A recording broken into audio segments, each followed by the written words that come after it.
we've got news. Got news. About my Cleveland Browns. We've got an oblique problem. Obliques are big deals, especially when it's your quarterback. Now, he might be fourth on the depth chart, but he was number one in the preseason game last week, and he did a great job. 138 yards, 2 touchdowns. Shedeur Sanders has an oblique injury. That is not good. I do not like this. I hate this because I want to see more reps for Shedeur Sanders. Shedeur Sanders, a projected breakout this season, has been sidelined unexpectedly. The Browns coaching staff confirmed an oblique injury significant enough to keep him out of all activity. No reps, no drills, no warm-ups. Concerns are rising about how this may affect his momentum and force adjustments to the team's plan. The focus now is his recovery timeline, the impact on his development, and the next steps for the quarterback depth chart. Browns rookie quarterback Shedeur Sanders injured his oblique during practice today, putting his status in doubt for Saturday's preseason game against the Eagles. He's the latest quarterback on Cleveland's roster who has dealt with a health issue, joining fellow rookie Deion Gabriel and Kenny Pickett. Sanders, who is trying to fight his way up the Browns depth chart, started the preseason opener last week and threw to practice. So how concerning is this for Shedeur as he is trying to, again, make his way up the depth chart, be QB2, potentially QB1 in the future? Deion Gabriel taking Shedeur Sanders' QB1 spot after Sanders suffers an oblique injury is more than a roster change. It signals the staff is choosing urgency over efficiency. You do not replace a quarterback operating near a 70% completion rate with one coming off a 32% outing unless the decision is driven by desperation or poor evaluation. That is not strategy, it is avoidable loss of production. The impact on accuracy, timing, and drive sustainability is clear, and the difference is apparent to anyone watching. Well, here's what we know. I mean, after practice, Kevin Stefanski, the head coach of the Cleveland Browns, was not available to the media, but I did talk to him on the field as the players were coming off, and he told me that Shedeur Sanders complained of oblique soreness during the warm-ups this morning. Shedeur Sanders' absence isn't just a gap in the lineup, it's a setback for the entire offense. He thrives under pressure and makes throws others won't attempt. When he's healthy, every pass has intent, every drive has rhythm, and opposing defenses know they're in for a long day. Replace him with Deion Gabriel and the defense senses an opening. Corners press tighter, safeties cheat down, and linebackers blitz more aggressively because they don't expect the same timing, velocity, or accuracy. Yes. I mean, yeah, I'm a fan. I'm not even going to try to hide it. Rich, you guys are fans. Like, you guys talk about the Cleveland Browns quite a bit. Yeah, it's almost annoying to me. It aggravates people. Like, people don't like the fact that Rich talks a lot about They must love I'm here. But it's like, you have a friend, and that friend's child is following in the family's footsteps. You want them to do well. I don't know why people have such an issue. I know Rich is supposed to be impartial, but it's kind of hard when you have that type of tie to it. But yeah, I'm rooting for Shedeur, man. And Deion Gabriel's 32% completion rate isn't just poor, it's untenable at this level. A number that low needs no context. It means 2 misses for every completion. Weather, opponent, and play calls are secondary when efficiency is that limited. That output does not sustain drives or keep the full playbook viable, yet he is starting while Shedeur Sanders is sidelined. The contrast is clear. Sanders brings accuracy, timing, and command. Gabriel's recent performance reflects inconsistency and missed opportunities. Choosing Gabriel under these circumstances reduces offensive reliability and invites defensive pressure. It is a decision that sacrifices efficiency and field position. So it'll be interesting to see what happens with Deion Gabriel, but to the Shedeur Sanders point, it is unfortunate because I thought he was gaining some momentum. I know the practice that they had before they left for Philly, Daniel Oyefusi reported that he actually took the most reps of all of the quarterbacks. And that was the first time that had happened. It was the first time that he had went ahead of Deion Gabriel, practicing with the twos, etc. So, like, coming off that stout performance against the Carolina Panthers, he was gaining momentum. If this were a clean evaluation, there would be no debate. Shedeur Sanders is the clear choice. He's accurate, composed, and consistent with a track record of high-level production. Deion Gabriel remains a question mark, and not the kind that stresses defense. He's the kind that makes coaches consider leaning on the run to limit risk and protect field position. The reality is that injuries create openings for players who haven't earned them. Gabriel has stepped into QB1 while Sanders is out, but that reflects circumstance, not superiority. We don't know the severity of this oblique injury and whether it will even keep him out of Saturday's game against the Eagles. As for moving up the depth chart, I'm the Browns preseason sideline reporter. I was there Friday night when he burst onto the stage and set the NFL world buzzing. And yes, his demeanor was tremendous. His poise was tremendous. He did the things that were asked of him. But at the end of the day, he wasn't actually asked to do all that much. The real concern is how this could attach to Shedeur Sanders' reputation. The NFL is unforgiving about availability. An oblique injury for a quarterback isn't minor. It affects mechanics, torque, and timing. Even with a strong return, the injury-prone label can linger. For the Cleveland Browns, or any team seeking stability under center, that perception is toxic. Teams don't want a player they fear won't make it through October. That's the risk. Talent doesn't always overcome league politics. Once questions about durability start, they rarely fade. They surface in contract terms, roster decisions, and sideline evaluations. So Shedeur Sanders is injured again? If you were following along on social media today for the Browns' first joint practice in Philadelphia against the Eagles, wow, you were in for a tumultuous ride. I mean, all the reporters, both Browns and Eagles reporters, were pretty much flabbergasted at the fact that Shedeur Sanders was taking 0 team reps during the day, and even Tyler Huntley was getting team reps instead of Shedeur. And then it came out, obviously, you know, everybody's speculating. There's people calling for Kevin's jobs. And before I go any further, I don't blame anybody, ever. Meanwhile, Dillon Gabriel's numbers should be sidelining him, not elevating him. A 32% completion rate isn't a dip, it's a warning sign that points to issues with field vision, timing, and receiver cohesion. That's the quarterback taking snaps while Shedeur Sanders is out. Put their work side by side and the gap is obvious. Sanders shows consistent placement, timing, and footwork that reflect high-level execution. Gabriel's recent output introduces variability that shrinks the call sheet and stalls drives. You can't claim the priority is winning while starting a quarterback who isn't reliably delivering routine completions. Fans recognize it, receivers lose confidence and tempo when targets are off, the offensive line's urgency fades when protection doesn't translate into productive throws, team belief in the quarterback is fragile, and once it erodes, a season can come apart quickly. We could be looking at, 3/4 of Snoop and maybe 1/4 of Dillon Gabriel. Not really exciting for the fans. Of course, it would be nice to see what Dillon looks like. Did spend third-round capital on him. If you're Dillon Gabriel and you're a rookie, is not you be want to get healed. You want the reps. You want to take these reps. So what do you do to prepare yourself and get ready? Because, man, when rookies get injured, it's like these reps are so valuable. Yeah, sets them back a lot. We do have some video here. Mike Garafolo had some video of Jalen Hurts kind of helping Shedeur use his cart to get off the field here. Shedeur Sanders changes the entire equation. His presence under center keeps defenses honest, keeps teammates engaged, and expands the coaching staff's options. You can call vertical shots, open the playbook, and control the game's tempo. So before your final year at Miami, there's a lot of conversations revolved around Shedeur Sanders.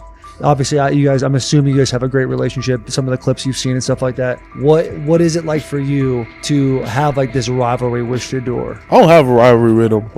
That's my boy. So at the end of the day, this whole process, we thought me and him were going to be 1 and 2 the whole time. Whether he's 1, I'm 2. Whether I'm 1, he's 2. And so that's just always been, our mindset. It didn't go that way. I thought he was one of the better quarterbacks in the draft as well, even throughout college. A lot of stuff out there on him ain't really, the truth, just because they spin it different ways. Like they spin stuff about me different ways. But I mean, when he gets his chance, become a starter, I know he's gonna make the most of it. And I'm ready to get back to work with him. After the season, talk some more stuff to him. Cam Ward directly challenged the uneven standards applied to Shedeur Sanders, calling them inconsistent and unfair. By insisting that performance, not politics, guide evaluation, he shifted the discussion from one player to a league-wide problem. Sanders' treatment now serves as a test of how the NFL supports and evaluates emerging quarterbacks. I feel a special relationship with him, especially me. First getting to know him 5 years ago when I started working with him. But it did surprise me because he's a good quarterback. It doesn't get a lot of credit that he deserves. Especially the plays that he made in Colorado. A lot of quarterbacks and coaches are making those plays. So When he gets this opportunity, I'm pretty sure it'll happen soon today, that he'll make sure, he'll make plays on the field. Cam Ward's public challenge to the treatment of Shedeur Sanders brought the issue into clear view. For months, discussion around Sanders has centered on his profile, major compensation, a prominent Nike deal, and the expectation to stabilize a struggling franchise. Rather than a standard evaluation of a top prospect, he has faced sustained skepticism from analysts, fans, and league voices. Ward's comments underscored that the standards being applied to Sanders diverge from those used with other rookies. By stating it directly, he did more than support another quarterback. He identified a broader problem in how the league responds to young players with significant visibility. The takeaway is direct. Assessments should reflect on-field performance and development, not external narratives. A generational talent. I'm gonna prove him right. I'm gonna prove him right, don't worry. Oh my God. An article came out today. I'm generational. So I guess it's article versus article. I like that you think that, man. But we all know the truth. What? Trav gonna be first? You generational, I'm legendary. That's cool. We can be legendary. Legendary get their ass. We'll start going in like 5 minutes. Shedeur Sanders entered the league with more than a playbook. He brought a public brand, a family legacy, and expectations unusual for a first-year quarterback. Before his first regular season throw, he was already positioned at the center of attention. Rather than assess him on that reality and his on-field ability, many voices reduced him to marketing, treating visibility as proof of hype instead of performance. Cam Ward pushed back on that framing. His point was simple: judge Sanders by the same criteria applied to other rookies. With Sanders' resume, production, leadership, and composure, most first-year quarterbacks would be discussed as long-term cornerstones. The evaluation should be consistent, focused on development and results, not perception. This is the process with Shedeur, who I know is a buddy of yours, and how do you think both of you guys will end up doing in the league? I think we'll both end up being one of the best quarterbacks in the league. I just think the work that me and him are willing to put in, the relationship we have to constantly compete each and every day, to better our craft, for ourselves. I just think it's gonna end up paying off for us in the long run. Do you guys kid each other about who's going first, and how much does that matter to you? Yeah, we play around, we joke around with it. Really don't mean nothing. The draft pick will never mean anything. At the end of the day, you got to show whether you can prove each and every Sunday. You can't just do it 1 year. Disrespect shows up in two patterns. First, Shedeur Sanders is repeatedly framed through his father, Deion Sanders, as if lineage erases his own work. Discussion drifts to pedigree instead of what the film shows. Second, his visibility is treated with suspicion. His audience reach, partnerships, and ability to lift ratings are labeled hype rather than recognized as value. Instead of acknowledging that he drives demand and expands the stage for his team, critics call it an unfair edge. The result is a skewed evaluation. Star power is held against him while on-field production gets pushed aside. The standard should be consistent. Assess the tape and the development, not the last name or the attention it brings. Well, Ward, we're microfacts. Cam Ward's remarks went beyond defending Shedeur Sanders. They confronted how the league manages star power. The reality is simple. The NFL markets visibility, but resists it when a player doesn't follow the expected script. Rookies are supposed to be quiet, deferential, and grateful for limited leverage. Sanders arrived with leverage, brand reach, major endorsements, and confidence. And that presence was recast as entitlement. Instead of treating those factors as earned advantages, much of the commentary used them to diminish him. Ward called out that contradiction. The same influence the league sells to audiences is criticized when a young player exercises it. His point is a standards problem, not a personality dispute. Evaluate Sanders on his preparation, leadership, and results. Don't penalize him for having a platform or for using the leverage that the modern NFL itself helps create. Now it sounds like the Cleveland Browns are going to all but imprison Shedeur Sanders in the football sense of a very talented rookie quarterback who obviously needs reps, who needs an opportunity, and who now, barring some miraculous luck, will not get the opportunity to play in a single real game. I'm sure many around the NFL are celebrating as we speak. They are chuckling about this. Many in the NFL wanted to teach Shedeur and his daddy. Cleveland became the center of the conversation. With Shedeur Sanders attached to a major Nike partnership, the expectation was straightforward. He should be given real game reps. The Browns instead leaned on Joe Flacco as the default choice, treating stability as the safer path while sidelining a quarterback with clear cultural and commercial pull. Each week Sanders didn't see the field, scrutiny grew. Commentary questioned the value of his contract environment and relevance, and fan debate shifted from development to doubt. That wasn't measured evaluation. It was a delay framed as prudence that eroded confidence in the process. Cam Ward reset the terms of the debate. He pointed to an uneven standard. When veterans or other young players secure significant endorsements, it's considered smart business. When Sanders does it at scale, it's recast as ego or hype. Even the scope of his off-field agreements became ammunition against him rather than evidence of market demand. Ward's position is simple. Use one standard. Assess Sanders on preparation, decision-making, and progression, not on discomfort with his platform. Treat visibility as an asset, not a disqualifier. The issue isn't attitude or branding, it's the consistency of the evaluation. Ward called it directly. The treatment has been unequal, and it should be corrected by aligning opportunity with performance criteria. Fans need to recognize there's not a team in the league he'd start for. Not one. That's not ridiculous, that's not unfair, that's not a vast conspiracy.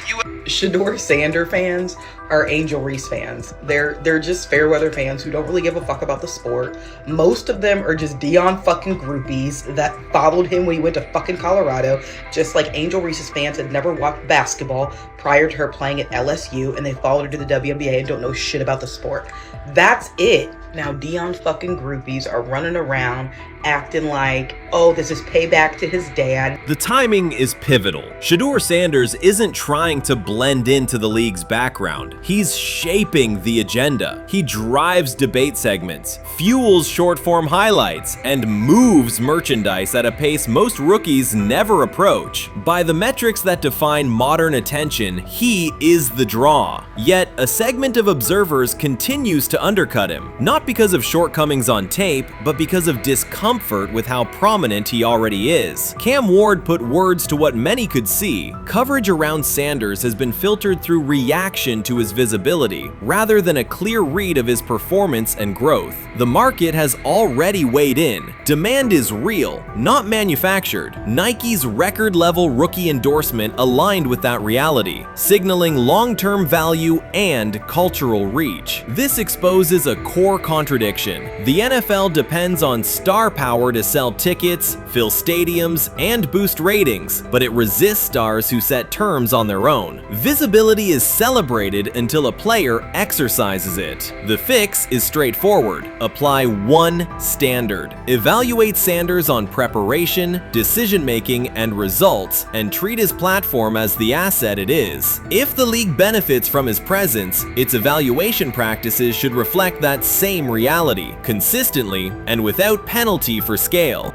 Shedeur Sanders does not depend on league promotion. He established his platform before the NFL and continues to expand it on his own terms. That autonomy challenges the status quo. Cam Ward's support was more than a defense of a teammate. It was a warning that if the league holds to outdated expectations, it risks falling behind the very players who drive audience attention and revenue. Claims that Sanders lacks real popularity ignore measurable facts. A large, active following, consistent merchandise demand, and sustained coverage across major outlets. Doubts about his standing as a quarterback overlook his college production and growth indicators. The pattern is familiar. Efforts to minimize him increase his reach. Each skeptical headline widens the spotlight, and each dismissive take creates more engagement. You cannot reduce a player built for visibility by arguing he should be less visible. The practical outcome is the opposite. Scrutiny becomes signal. Sanders is not merely enduring criticism, he is turning it into momentum, converting attention into leverage on and off the field. He lied to us all when he said that this was going to be an open competition, a four-man open competition when it comes to the QB situation up there in Cleveland, in which, from the looks of it, all we've seen it be was a three-man race. The only people that has been getting reps in with the first team or with the veterans are Joe Flacco, Kenny Pickett, and Dillon Gabriel. We've never seen my boy Shedeur Sanders get a chance to get in. Even with him doing the things that he has been doing up there, he has yet to get in with the... Shedeur Sanders was caught off guard by Coach Kevin Stefanski's recent remarks, which have sparked talk of bringing in another starting quarterback. Commentators are debating whether Stefanski's comments reflect eroding confidence in Sanders or a brief lapse in judgment, but the rookie now faces intensified scrutiny over his role. The Browns, we got an analyst that says that Shedeur Sanders should have some kind of a ban? Banishment of some kind? Come again? Say what? For what? And we've got, this would be more troubling. If I'm a Browns fan, and this is where we're going to start, potential dissension in the ranks of the front office and the coach. And over what? Quarterback. When a program's headline quarterback suddenly becomes the subject of sideline murmurs and quiet searches for replacements, the situation is unmistakable. It's a breach of trust. Shedeur Sanders, the passer who put Colorado back in national conversations with his production and profile, has just received a clear message that his job security is in question. Coach Kevin, the assistant previously considered to be in Sanders' corner, made remarks that ignited speculation about changing quarterbacks. Fans, analysts, and even Deion Sanders are now reassessing the team's unity and its true plan for the position. The comment was no accident. It was a deliberate signal that the staff may soon elevate a backup. For perspective, Shedeur Sanders did not step into ideal conditions last season. He was sacked so often that Colorado could have dedicated a locker to every opposing edge rusher who reached him. Could I possibly go to bat for Kevin Stefanski as a great head coach? No, I couldn't.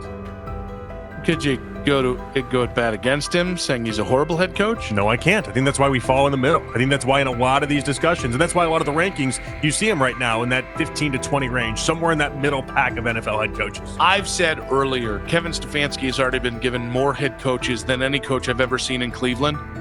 Starting with the decision to move on from Baker and him clearly still having another level to get to in Tampa. Last season, Shedeur Sanders often had to operate behind an offensive line that provided minimal protection, yet he still delivered precise throws and critical drives. At times, he seemed to be carrying a struggling roster almost on his own. Despite the constant pressure, he never complained, never threatened to transfer, and never acted entitled. He remained with Colorado because he trusted the program, trusted his father, and believed in the team's larger mission. That loyalty is why Coach Kevin Stefanski's recent statement that the quarterback competition is wide open struck so sharply. The remark implies that Sanders' starting role is insecure, as though the player who absorbed countless hits while holding the offense together is simply another name competing with walk-ons and first-year athletes who are still learning the cadence. This goes beyond ordinary coach language about fostering competition. It introduces genuine uncertainty about the staff's confidence in Sanders and invites speculation that Colorado is actively assessing outside options through the transfer portal. By characterizing the position as vacant, Stefanski has planted seeds of doubt that could quickly evolve into rumors and undermine the stability of the locker room. I'm sorry, but when it comes to quarterback, I'm gonna defer to my head coach, generally speaking, especially one with Stefanski's track record and how he's viewed across the league. So this is interesting because it tells you Kevin Stefanski's not a Shedeur Sanders guy. And it also tells us who made these picks. Exactly. The Cleveland Browns made a rather awkward decision in the NFL draft, opting to take quarterback Dillon Gabriel in the 3rd round well before he was expected to fly off the board. Then 2 rounds later, the Browns took fellow quarterback Shedeur Sanders. So what exactly is going on? Discussion has begun about whether Colorado is actively evaluating another quarterback and preparing for life after Shedeur Sanders. Analysts are debating whether Coach Kevin's move is calculated strategy or a misstep that jeopardizes team stability. Sanders remains a top NFL prospect, Deion Sanders' son, and the program's public face. His highlights dominate social media and his jerseys outsell the team's victories. Yet he is once again being asked to reaffirm his position. The issue is more than routine roster management. It intersects with the family dynamics that shape the program. By portraying the quarterback job as open, Coach Kevin signals to both Shedeur and Deion that the staff is willing to move on despite Sanders' stature. For Shedeur, sitting through film sessions while hearing talk of potential replacements adds an unwelcome layer of uncertainty to an otherwise proven resume. The decision may reflect a desire for a quarterback with a different profile, perhaps someone more mobile and system-oriented, rather than a dismissal of Sanders' accomplishments. Sometime last week, and then, and I just tweeted that out again this morning, and then today, the Joe Flacco one got posted. So running through this, and then of course we'll still have Dylan will be next, and then Shedeur will come last. As training camp nears, Mary Kay Cabot is providing straightforward analysis of the Cleveland Browns quarterback competition. The starter has not been named, but she has moved away from her earlier skepticism of Shedeur Sanders and now acknowledges his talent and potential. Cabot explained that if Joe Flacco is chosen to start week 1, it will mean he is the most prepared to play immediately. This approach would also give younger quarterbacks such as Kenny Pickett time to adjust, refine their skills, and maximize their potential while Flacco handles the early workload. She added that a Flacco start would not prevent Sanders from earning the position later in the season. The depth chart remains flexible, and Sanders' continued development could put him in line for an opportunity as circumstances evolve. Cabot also noted that Pickett could win the job for week 1, but he must demonstrate he can integrate smoothly with the offense and perform reliably under pressure. The Browns want a leader who can control the huddle, execute plays efficiently, and maintain composure. Pickett's performances in upcoming practices and preseason games will be critical in determining whether he secures the starting role or Sanders ultimately takes the reins as the season progresses. Things like that. It doesn't mean that that Kenny can't swoop in there and steal that job by them, but he's really going to have to show that he has a complete mastery of this scheme and this system, and that they don't have to dial it back a lot to put him in there. So these will be some considerations, and I do think that that as the preseason goes along, it will become evident.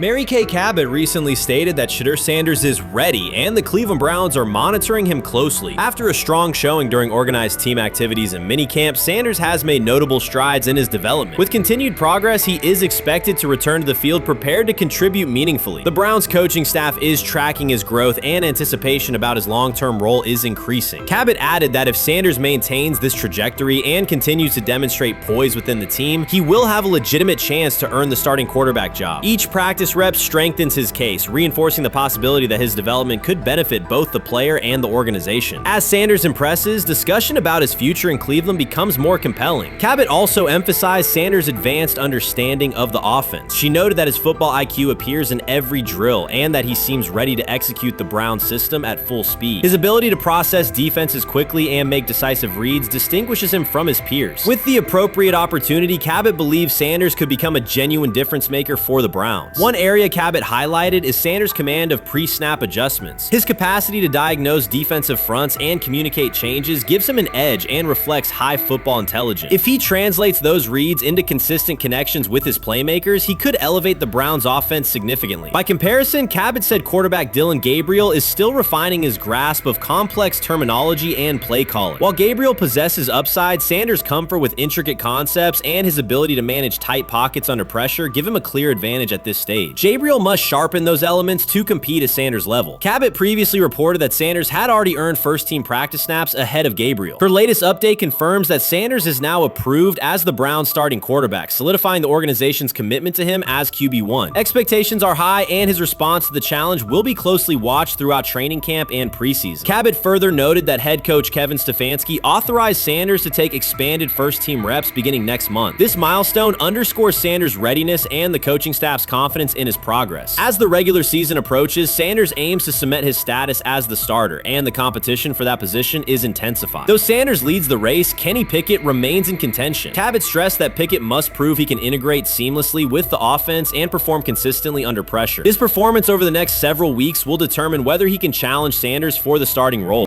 With both quarterbacks vying for the top spot, the Browns' Week 1 starter will be one of the most scrutinized decisions of the upcoming season. For now, Cabot's reporting underscores Sanders' rapid ascent, strong football intellect, and growing command of the offense, qualities that position him well to lead Cleveland's offense when the opportunity arrives. They have never loathed college football itself. They have resisted the people determined to reshape it. When Deion Sanders, black, direct, unapologetic, walks into a room of power brokers and speaks with authority instead of deference, critics recoil. During his playing days, they complained about celebrations and gold chains. Now that he is a head coach, mentor, and father, they label him something more polite, but just as dismissive: a problem. At Big 12 Media Days, Sanders addressed the accelerating chaos of the name, image, likeness market. He said college football needs a salary cap, not to hobble players, but to impose order on a system that showers unproven freshmen with 7-figure promises while the rest of a roster hunts for scraps. He called the situation unsustainable. Within hours, ESPN commentator Paul Feinbaum branded him a hypocrite, arguing that Sanders profited from NIL at Jackson State and now wants rules only because his most marketable athletes have moved on. The accusation spread quickly because it fit a comfortable storyline. Outspoken black coach gains from change, then protests when the advantage disappears. That framing ignores context. Sanders never criticized players earning money. At Jackson State, he urged corporate sponsors to partner with athletes who had been invisible to major brands for decades. What he wants now is stability, standardized guidelines, basic financial literacy, and roster balance that prevents locker rooms from fracturing over uneven payouts. When other coaches, Nick Saban, Dabo Swinney, Lane Kiffin, voiced similar concerns, they were praised for foresight. When Sanders spoke, the tone shifted to suspicion. The difference is not the message, it is the messenger. Feinbaum's response followed a familiar script. When black leaders question the structure of the sport, their motives are interrogated, their credibility attacked, and their competence doubted. He did not level the same charge at Jimbo Fisher when Fisher complained that NIL disturbed recruiting. He stayed silent when Kiffin lamented the transfer portal. But Sanders, who raised enrollment and television ratings at Jackson State, brought unprecedented attention to Colorado in one season and consistently mentors players beyond football, was called opportunistic. Feinbaum dismissed the cultural impact Sanders created, the exposure for historically black colleges, the draft pick developed, the infrastructure improved, reducing his work to a marketing stunt dependent on star sons Shedeur and Shiloh or two-way standout Travis Hunter. Sanders did not retaliate. He returned to practice, media obligations, and recruiting. His confidence is rooted in faith and in the responsibility he feels toward young athletes whose lives will extend decades beyond their highlight clips. When he asks for NIL boundaries, he is thinking about freshmen handed large sums without guidance, families unprepared for sudden wealth, and programs that abandon kids once production stalls. He has watched that cycle from the inside. He wants protections, not restrictions. Critics predicted Colorado would fade once Shedeur and Hunter leave. Instead, Sanders signed blue-chip quarterback G.J. Lewis and a wave of transfers eager to join a program that values personal growth as much as on-field wins. Recruits see a coach who challenges the status quo, who places black culture at the program's center without apology, and who will remain visible when social media buzz cools. They recognize that Sanders does not chase attention. Attention follows his results. Media outlets reduced the upcoming Buffaloes season to a win total prop. 6 victories, give or take. Sanders is playing a longer game. He wants to show young athletes, especially black athletes, that they can lead authentically, speak with conviction, and refuse to shrink for access. Success measured only by the scoreboard misses the point. If Sanders builds men who graduate with financial literacy, self-confidence, and community awareness, he will consider the mission successful, even if Colorado finishes with 5 wins instead of 10. None of that registers with commentators invested in an older hierarchy. For them, leadership should remain predictable, reserved posture, muted tone, minimal cultural expression. Sanders contradicts that image. The possibility that his methods could spread to other coaches, to other programs, threatens a model that has kept decision-making and revenue streams concentrated for generations. So the debate is not about hypocrisy or payroll ceilings. It is about control of the narrative and who is deemed qualified to write it. Sanders refuses to surrender that authority. He knows order is necessary. He also knows whose voices have been ignored whenever real reform is discussed. By speaking plainly, he forces television panels, athletic directors, and conference commissioners to confront issues they would rather defer: financial education, equitable resource distribution, and consistent national standards. Whether Colorado exceeds betting lines this fall will not change the trajectory Sanders has already set. He made Boulder relevant, energized recruiting beyond traditional power corridors, and broadened college football's cultural reach. That influence will persist long after social media debates cool. If his call for NIL structure eventually becomes policy, as the NCAA and Congress now contemplate, Feinbaum's soundbite will fade, while Sanders' imprint endures. In the end, accusations of hypocrisy say more about the accuser than the coach. Sanders has remained consistent: empower athletes, hold adults accountable, and inject stability before unchecked money corrodes the locker room. The people who stand to lose clout in that environment prefer the chaos they can manipulate. Sanders prefers a system that nurtures the players who make the sport worth watching. His advocacy is rooted in experience, not self-interest, and his critics will have to decide whether to engage with that reality or keep shouting from the sidelines.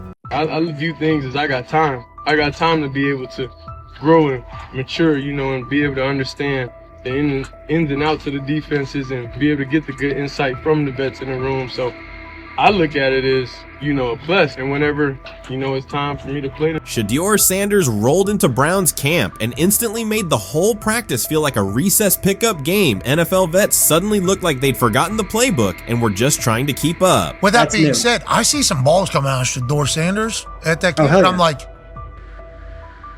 kind of looks like a guy. Yeah, I'm reading. He can sling it. Read the team. I see him, some of the veterans, how they talk to him, mic'd up, see what he's doing in the community. Talking about Njoku there? Njoku, Mike Knapp. Yeah, once you see, different little interactions and things like that, I know he has the talent. We'll see. It'll be a competition that usually brings the best out of guys, especially young guys. So I'm interested to see how that quarterback situation. Right after Shedeur Sanders tightened his cleats and the Browns settled in for what they figured was a routine camp day, the whole vibe tilted sideways. No blazing comet, no UFO touching down at midfield, just a swagger-charged quarterback striding in like he'd crashed the wrong league and thought, yeah, I'll stick around and run this show. The Browns had no clue what storm was rolling in. You'd expect an NFL team to do a quick scout, maybe pull up a highlight reel or two, but nope. They greeted Shedeur with a shrug, only to watch him seize the field on snap one and run the whole operation like a seasoned pro. First and foremost, he's been the best quarterback in camp. Now look, Joe Flacco ain't had many opportunities. It was a whole day I saw he didn't throw the ball at all. Here's my theory on the situation. They already know who's starting in the number 2 is. They already know. Joe Flacco and Shedeur Sanders is already locked up. You're missing the boat, people. You're missing the boat. Your boy, Kenny Pickett and Dillon Gabriel, they're fighting. Shedeur didn't merely clock in, he hijacked the session. One moment he's loosening his arm, the next he's roasting veteran QBs like faded names on busted draft boards. Defensive coordinators everywhere had the same gut punch reaction. His pocket poise? Straight disrespectful. His timing? Psychic. And every pass left his hand like it was laser guided to its mark. While Shedeur Sanders was slicing up routes, the Browns secondary looked less like an NFL backfield and more like a gaggle of dads sprinting through a Saturday fun run. Big on enthusiasm, short on closing speed. Coaches fought the urge to slam the emergency horn. Players traded wide-eyed, "Are we serious?" stares, and someone even double-checked that a hidden camera crew wasn't about to pop out of the tunnel. But nope, this was pure Shedeur, half cold-blooded surgeon, half highlight factory. He wasn't dropping a casual "I'm here," he was crafting a masterclass. From the first rep, the tempo changed. Shedeur Sanders accepted the snap with steady footwork, diagnosed the Browns' single high shell, and delivered a tight window seam route that forced the free safety to recover late. Throughout the period, he manipulated leverage with quick shoulder fakes, moved through full field progressions, and released on time from a balanced base, consistently putting the ball on his receiver's upfield shoulder. Cleveland's coverage struggled on multiple fronts. Safeties hesitated between deep half responsibilities and underneath support, creating voids at 15 to 20 yards. Cornerbacks and off-man were caught in trail position when Sanders used rhythm throws on 3-step drops, while those who tried press technique had their inside hand neutralized by his receivers' outside releases. Linebackers widened to match shallow crossers, leaving the middle hook unguarded for pivot routes and option digs. One corner attempted a line of scrimmage jam. Sanders immediately adjusted the route to a back shoulder fade, releasing the ball before the break and rendering the press ineffective. Over the session, he showcased pocket discipline, reclimbing to maintain throwing lanes rather than drifting, and finished with a series of anticipatory throws against cover 2 cloud, fitting vertical outs between the flat and deep half defenders. Sanders' combination of rapid post-snap processing, precise ball placement, and pocket efficiency exposed coverage mismatches at every level and highlighted communication gaps in the Browns secondary. By mid-session, the Browns defensive staff clearly recognized their calls were outmatched. Every adjustment, a roll to cover 6, a simulated pressure, a late rotate to 2 high, was neutralized once Shedeur Sanders confirmed the post-snap picture. Routes that had taken weeks to script were beaten by timing and location. Comeback set at 12 yards broke open before the corner's transition. Slot seam-outs dotted the void between the flat and deep half defender, and boundary receivers beat press with quick hand techniques, receiving distributing the ball before the trail man could recover. Sanders' command was methodical. He used cadence to freeze plug blitzes, re-ID'd the mic when linebackers sugared the A-gaps, and maintained a firm base so he could reset and fire without resetting his feet. His receivers benefited from that rhythm. Top of the stem, eyes back. Ball delivered on their upfield shoulder, allowing immediate transition to YAC. The Browns front tried a late stunt to compress the pocket. Sanders climbed 2 steps, re-spotted the shallow crosser, and delivered in stride, turning a potential sack into a 20-yard gain. What stood out most was how little ramp-up Sanders needed. From his first series, he processed full field concepts at tempo, cycling through progression reads without hitching. The poise under interior pressure, consistency in ball placement, and ability to manipulate zone defenders left the Browns' coordinated disguise packages ineffective and forced them into static coverage by the end of the period.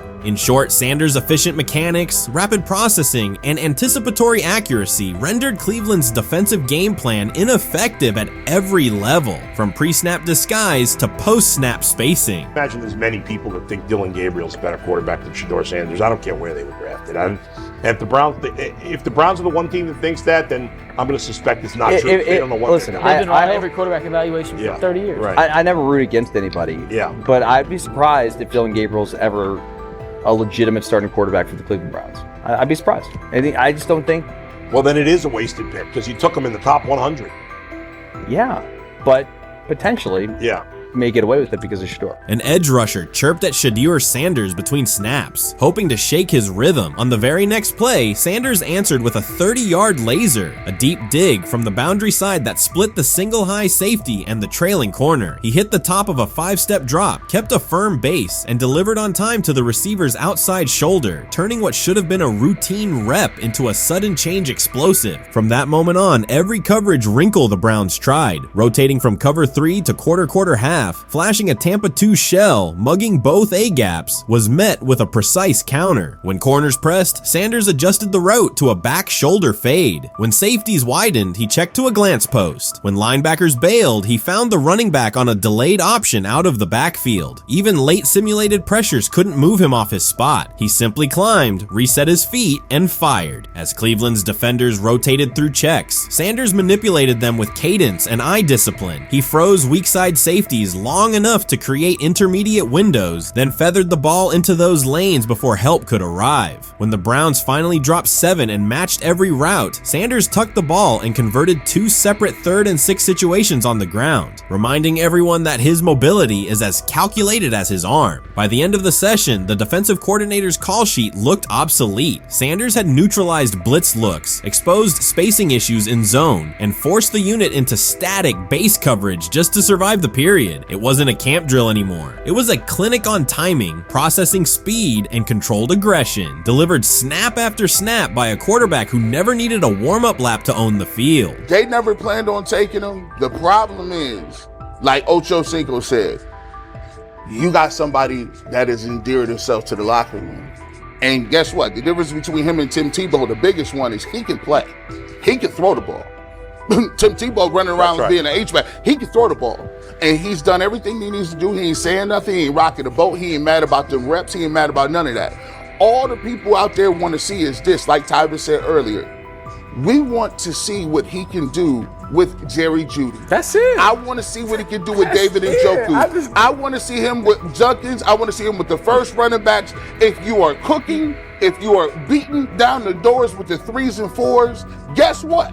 You deserve more. From the first team period on, Cleveland's secondary looked a step slow. A deep third safety hesitated on a post-snap rotation, leaving Shedeur Sanders free to climb the pocket and fire a 22-yard out that arrived before the defender could plant and drive. The supporting cast around him, players fighting for roster spots, not Pro Bowl invites, benefited from his command. Sanders used tempo to control the defensive front, altered protections at the line, and located throwing lanes so quickly that one receiver didn't register the catch until he crossed the goal line. As the Browns tried new personnel groups, coverage busts multiplied. Starters slipped out for hamstring stretches while rookies rotated in, only to find the ball arriving on their blind side before they'd completed a midpoint squeeze. On a later 3rd and long, Cleveland finally closed the interior rush lanes, compressing the pocket with 3 defenders. Sanders pivoted through the traffic, stepped into a narrow escape window, and without resetting his shoulders, whipped a no-look pass to the boundary curl for a fresh set of downs. The throw turned a potential sack into an explosive play and left the coaching staff scrambling for answers. The people who are fascinated by Shedeur for whatever reason, whether it's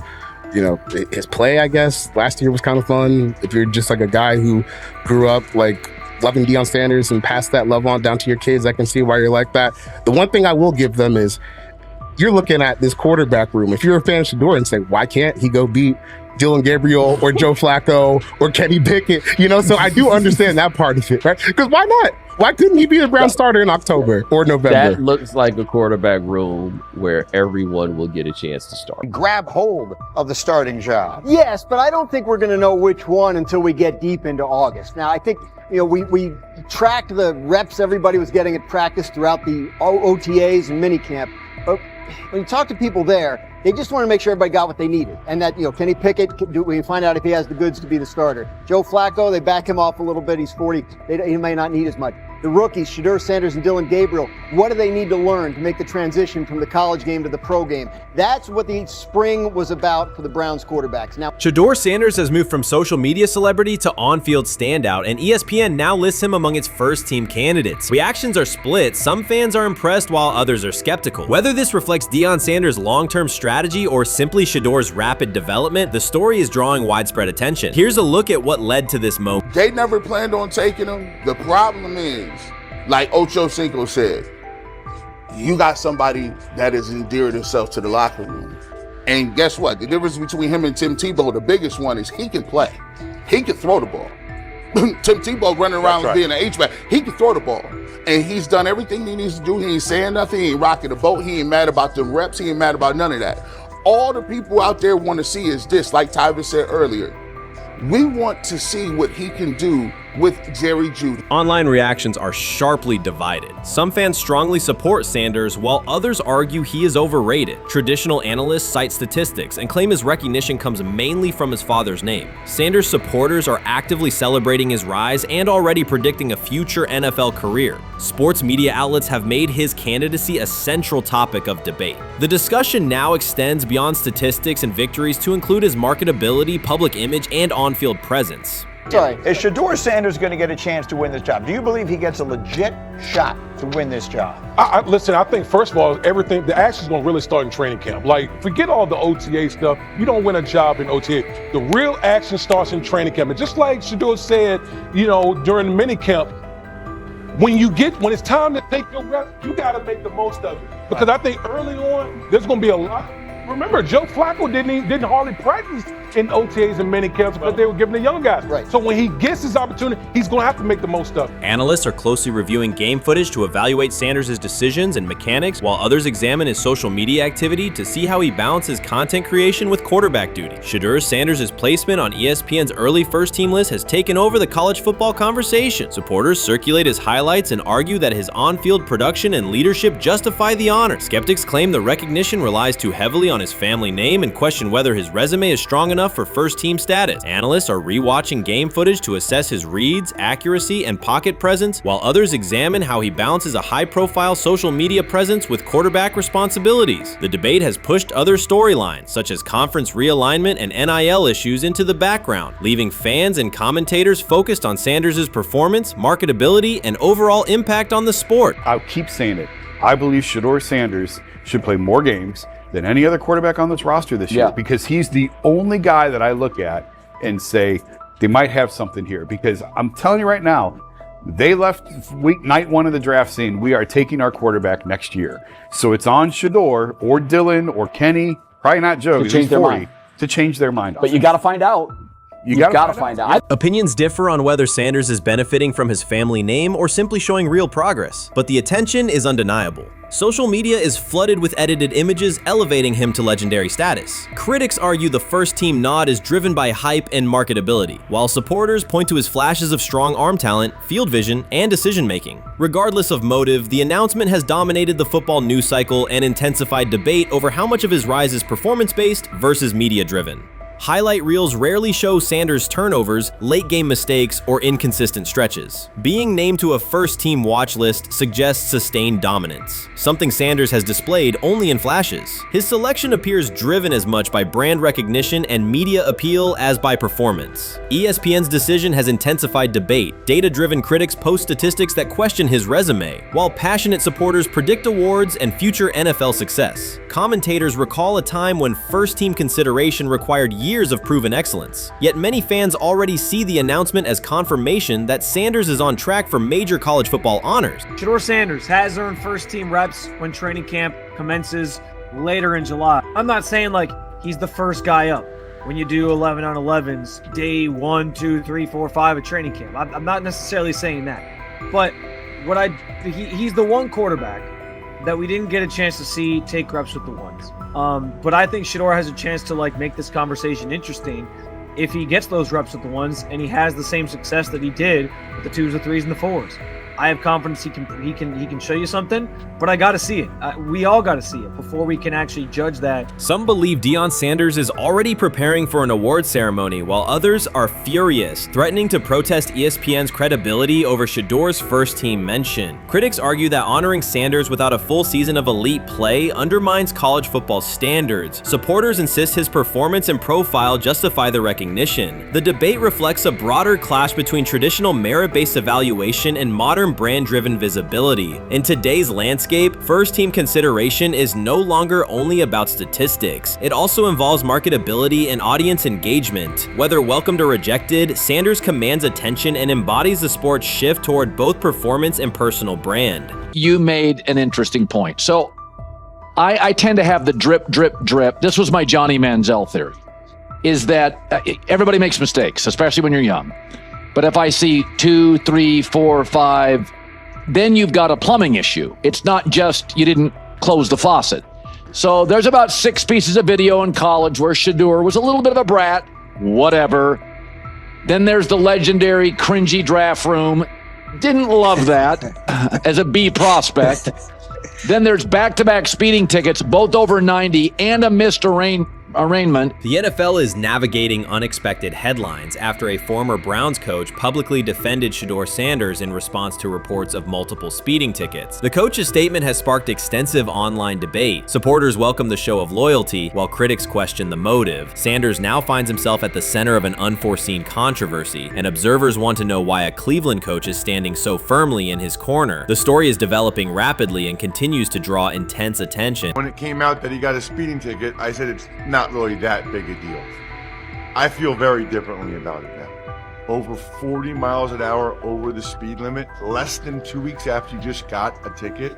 I don't know if that's entitlement or immaturity. There's got to be some teams that are feeling very good right now that they didn't draft him. Observers are focusing on Shedeur Sanders' recent speeding ticket, treating the violation as a measure of his character and sidelining his athletic, academic, and philanthropic accomplishments. The incident, driving 15 miles per hour over the limit in a borrowed Lamborghini, has drawn sharp criticism. In response, a former Cleveland Browns coach has taken the opportunity to comment, even though the franchise is widely viewed as unstable due to its frequent coaching changes and limited on-field success. By defending Sanders, he presents himself as an authority on discipline and leadership. The statement, coming from an organization seldom praised for stability, has nonetheless attracted considerable attention across the league.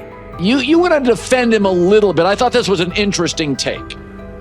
Yeah, I thought it was really interesting that you said you were out because of the speeding tickets. To me, that's such a minor thing. You were so high on him in terms of his completion percentage in OTAs, and I thought that was a little aggressive on your part. But with the speeding tickets, I got a speeding ticket the first night of the draft, my first year there. I thought maybe I'd get the benefit of the doubt, but they gave it to me anyways. As soon as the former Browns coach defended Shedeur Sanders, social media erupted with commentary, resembling the volume of draft night coverage. Posts and opinions appeared within minutes, and criticism escalated rapidly. Detractors amplified Sanders' minor speeding violation, while supporters argued that such reactions were disproportionate to a single traffic citation. Shedeur Sanders received 2 speeding citations, and the minor traffic issue quickly drew national attention. Before considering the former Browns coach's response, it is is useful to clarify the facts. Sanders, son of Pro Football Hall of Famer Deion Sanders and a current college quarterback, was twice ticketed for exceeding the limit while driving a high-performance vehicle. Commentary on social media escalated rapidly, with critics framing the incident as a significant character concern, even as the league has historically tolerated far more serious legal transgressions. Stepping into the debate, a former Cleveland Browns coach, best known for a tenure filled with losses and contested decisions, issued a strong public defense. He argued that 2 speeding tickets should not define Sanders' reputation or overshadow his on-field talent and community work, urging a balanced assessment of the player's actions. I don't love it from a 5th-round draft pick. I don't love that it happened multiple times. But I do think that this is the first time he's been away from his dad.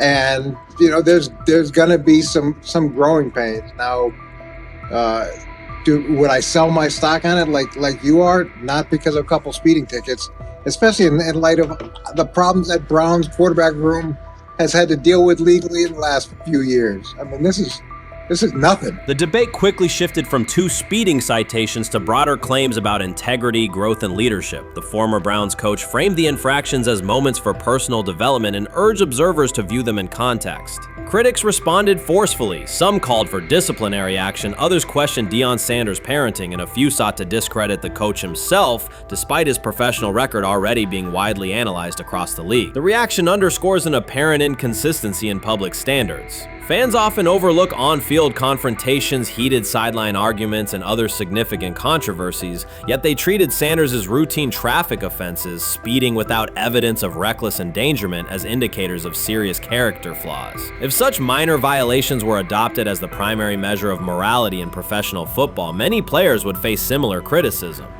Sports media amplified the story almost immediately. Television panels dissected Shedeur Sanders' decision-making, treating 2 speeding tickets as indicators of deeper character concerns. Networks aired detailed segments under banners such as red flags and road rage, repeatedly questioning whether the citations might affect his draft evaluation. Although Sanders is already regarded as a first-round prospect, analysts emphasize that NFL teams value discipline and legal awareness when forming final assessments. Many commentators overlook the fact that other high-profile players have faced more serious offenses without similar scrutiny. Throughout the coverage, the former Browns coach defended Sanders, portraying him as a talented quarterback subjected to disproportionate criticism in a culture that expects near-perfect conduct. His argument was thorough and methodical, asserting that the traffic violation should not overshadow Sanders' skills, work ethic, or future potential. Commentators point out that the coach's intervention was not entirely selfless. He recognized the publicity potential. One day he was an overlooked figure from a struggling Browns era, the next he was a trending name across sports media. The discussion quickly expanded beyond Sanders' speeding citations to questions of image management and narrative control. Critics demanded disciplinary measures, public apologies, team sanctions, and formal statements, yet their objections seemed directed less at the traffic infractions themselves and more at Sanders' high profile, confidence, and resistance to traditional expectations. In practical terms, Sanders' brand remains intact. The coach secures renewed relevance, and the episode supplies another headline in the ongoing story of modern football. The next time Sanders is seen in a high-performance car, the debate will likely reignite, focused not on speed limits, but on the broader culture of the league. Meanwhile, new voices continue to join the conversation. Broadcaster Colin Cowherd has already weighed in, offering his own reassessment of the incident and its broader implications. Breaking news, Shedeur Sanders last night was pulled over going 100 miles per hour. All right, he clocked 101, 41 miles an hour over the speed limit in Cleveland. He will have the opportunity to fight the ticket in court. Now, I'm not exactly sure where he was pulled over, whether or not that it was in Ohio or whether or not that it was in his home state. But typically when you're going 40 over, that's flirting with the line of reckless driving. Folks, I gotta tell you, I don't understand what it is with these young men driving at absurd speed. Colin Cowherd's view of Shedeur Sanders shifted abruptly. Days after praising the quarterback's poise and skill, he appeared on air to declare that Sanders is overhyped, unfocused, and distracted by celebrity. The reversal was immediate, without any gradual reconsideration. Cowherd now frames Sanders' 2 speeding tickets as evidence of poor judgment, even though he has defended other quarterbacks facing far more serious off-field issues. The sudden, wholesale withdrawal of support leaves viewers questioning the consistency of Cowherd's criteria and illustrates how quickly media narratives can change when minor incidents receive outsized attention. This is okay. nothing. Okay. The how much of this is I mean, Jimmy Haslam has his hands all over Manziel, has his hands all over Deshaun Watson, admitted it, man enough to admit it. I saw the reaction in the draft room when they took Shedeur Sanders. Pretty obvious it wasn't the coach and the GM's pick. How much is this team has 8 last place finishes in 13 years owning it. How much of this is we don't have a very good owner here like Washington, D.C. and the Commanders? Yeah, I didn't love the owner stepping in and saying, hey, you got to take this guy in the 5th round. And I doubt they'll ever admit to it. While Colin Cowherd urged teams to move on from Shedeur Sanders, former Browns coach Eric Mangini offered a more measured response. Mangini, whose tenure in Cleveland was marked by mixed results, used his platform to provide context rather than condemnation. Instead of sensationalizing the speeding violations, he encouraged viewers to consider Sanders' circumstances. A 21-year-old quarterback whose life is scrutinized both on and off the field. Mangini acknowledged that the tickets were mistakes, but emphasized that they do not by themselves define Sanders' character or future. He noted the extraordinary attention athletes received today, combining the responsibilities of quarterback, public figure, and social media presence. Under such pressure, missteps are magnified, and criticism multiplies quickly. Mangini concluded that any evaluation of Sanders should weigh the totality of his behavior, performance, and growth, rather than isolate 2 traffic citations as decisive evidence of poor judgment. Shedeur is lighting it up in practice every day. You're not even a half bit curious to see what he could do with the ones. That makes no sense. And then on top of all of that, you got players going on podcasts and talking to people in the media saying this guy is really good. Like, this guy is legit. So even your peers respect you enough. How is it that the coaches can't see that? It always starts with the players, where the players like, hey, you seen that pass he threw? The Cleveland Browns were taken by surprise when quarterback Shedeur Sanders stepped in for first-team snaps, asserting control of the drill and instantly highlighting deficiencies across the rest of the room. His confident command forced coaches to pause practice clips, reevaluate progressions, and consider immediate adjustments to the depth chart. Within minutes, discussions spread throughout the facility and online forums as fans weighed what Sanders' showing means for the current starters. The organization now faces an urgent, data-driven decision on whether Sanders should move up permanently. Shedeur Sanders arrived at Browns practice, took several first-team reps, and the entire quarterback group immediately felt the pressure. Coaches erased the whiteboard and reviewed their plans. Staff members exchanged concerned comments, and observers began asking whether Sanders was positioned to assume a larger role. Tony, every year we see at least 1 to 2 teams. They were in last place in their division the year before. No one thought they'd be good, and then they were good. It almost seems like no one's even assuming the Browns can be that, but we see it happen every year. And I get the quarterback stuff, but like, correct me if I'm wrong, Tony. The Browns are trying to run the football, play good defense, not turn the ball over in the passing game, and try and take advantage when they can, correct? That's what they're trying to do.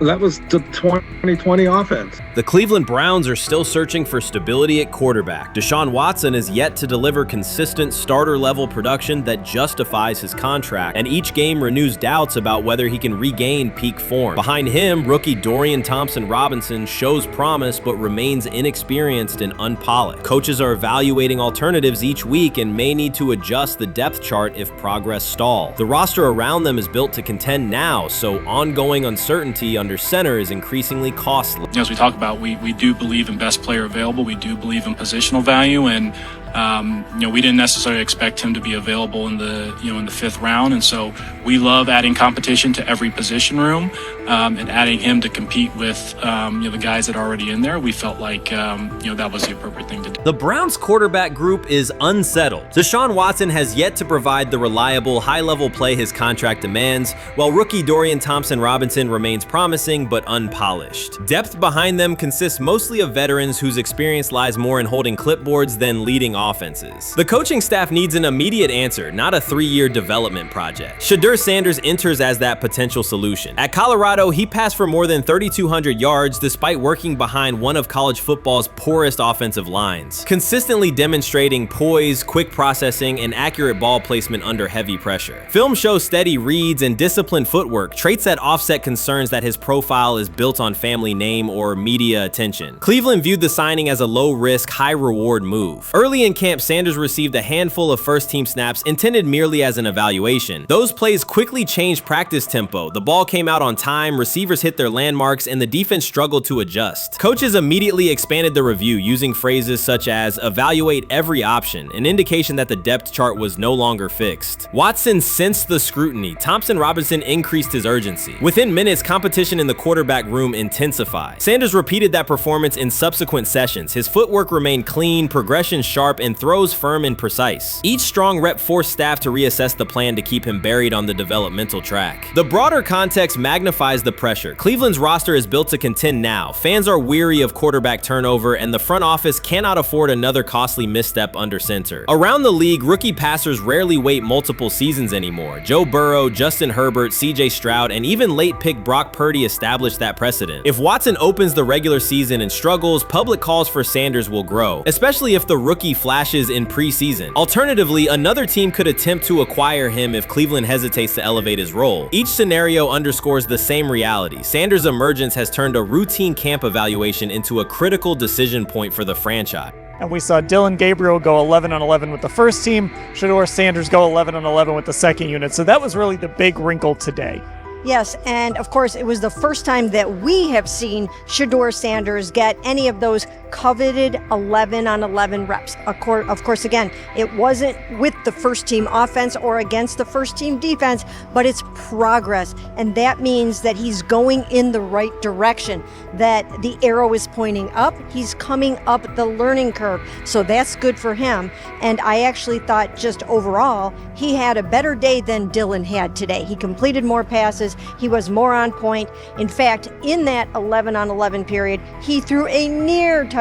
Desperation can push franchises toward aggressive decisions, especially when their quarterback options appear unconvincing or outdated. One scenario now emerging is that Sanders earns enough confidence to take full preseason reps with the starters, forcing Cleveland to revisit a depth chart it believed was settled at the beginning of July. His practices demonstrate that the excitement around him is grounded in measurable performance. Accurate, high-velocity passes against first-team defenses, and confident command of the huddle. Each strong outing also heightens league-wide interest. Rival scouts adjust evaluations, and general managers revisit their notes, aware that a viable young quarterback may soon become available. Inside the facility, the personnel staff must balance short-term results with long-term roster planning, knowing that an early move could reshape salary cap allocations and locker room dynamics. The pressure on Watson and Thompson Robinson escalates accordingly.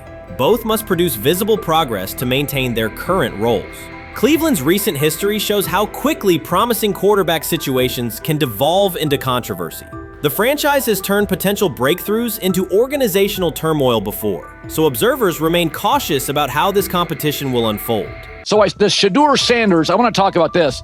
So here's a prime example. Shedeur Sanders, they had 3-day mini camp for the Cleveland Browns. And now, Jimmy Haslam actually has some money.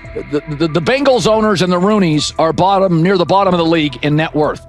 But what the Browns have is what I would call the Buffalo Bills used to have this years ago, pre-Josh Allen. What are Browns veterans saying about Shedeur Sanders behind closed doors? According to internal discussions, the feedback goes beyond casual praise. Several veterans describe his performance as franchise level. Private locker room conversations compare his command of the offense to established starters. And one senior assistant reportedly called him Sunday ready after a single walkthrough. The consensus is that front office staff and coaches have taken serious notice. Inside the Browns facility, informal conversations circulate among players and coaches. These remarks carry significant weight in personnel evaluations and often influence practice rotations. When veterans speak this strongly, the message typically reaches decision makers quickly, especially during roster planning. In short, the internal perception of Sanders is already affecting how the staff views the current quarterback depth chart. Browns vets kind of weigh in on Shedeur Sanders and how he's been since he arrived in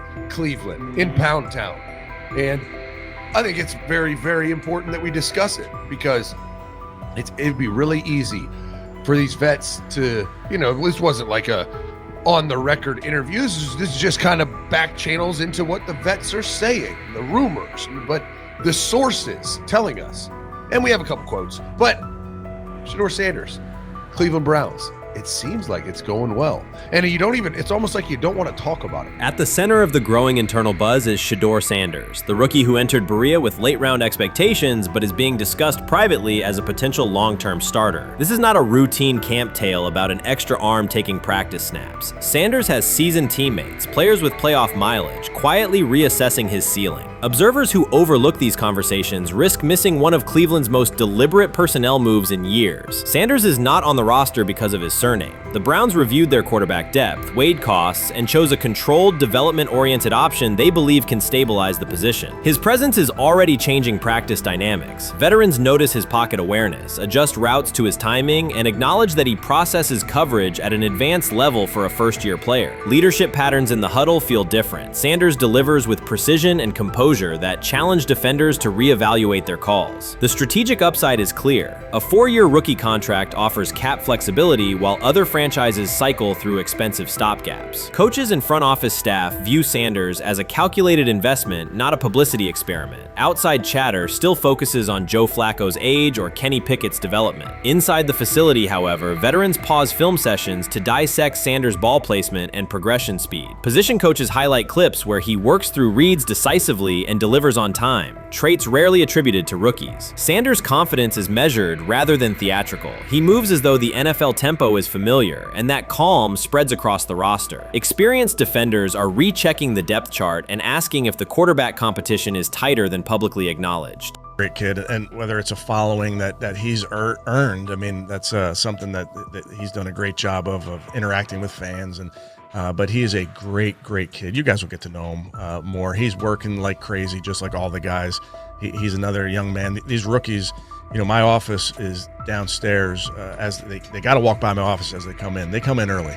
And Shedeur, just like all those guys, he's in there early. He's getting his work done. He has not yet secured the starting job. Evaluations so far come only from brief practice periods, no comeback drives, no national headlines, just steady execution in shorts and helmets. In a league that celebrates splashy debuts, Shedeur Sanders is earning trust rep by rep. Veterans typically withhold judgment until late in camp, yet several are already studying his footwork and timing, which suggests genuine respect. Inside the building, coaches sense that the Browns may have finally found a stabilizing presence at quarterback. Cleveland's recent history underscores why this matters. The team has started 9 quarterbacks over the past 2 seasons, an indicator of instability rather than depth. Sanders arrives with composure, arm strength, and a well-known surname, so any sign of readiness is magnified. Financial context also plays a role. The Browns are allocating a significant portion of the salary cap to Deshaun Watson, whose performance has not matched that investment. To manage costs, the front office signed 4 additional quarterbacks on low-impact contracts. Together, they account for far less than Watson's annual cap figure. If Sanders continues on his current trajectory, that structure could give Cleveland both competitive clarity and much-needed financial flexibility.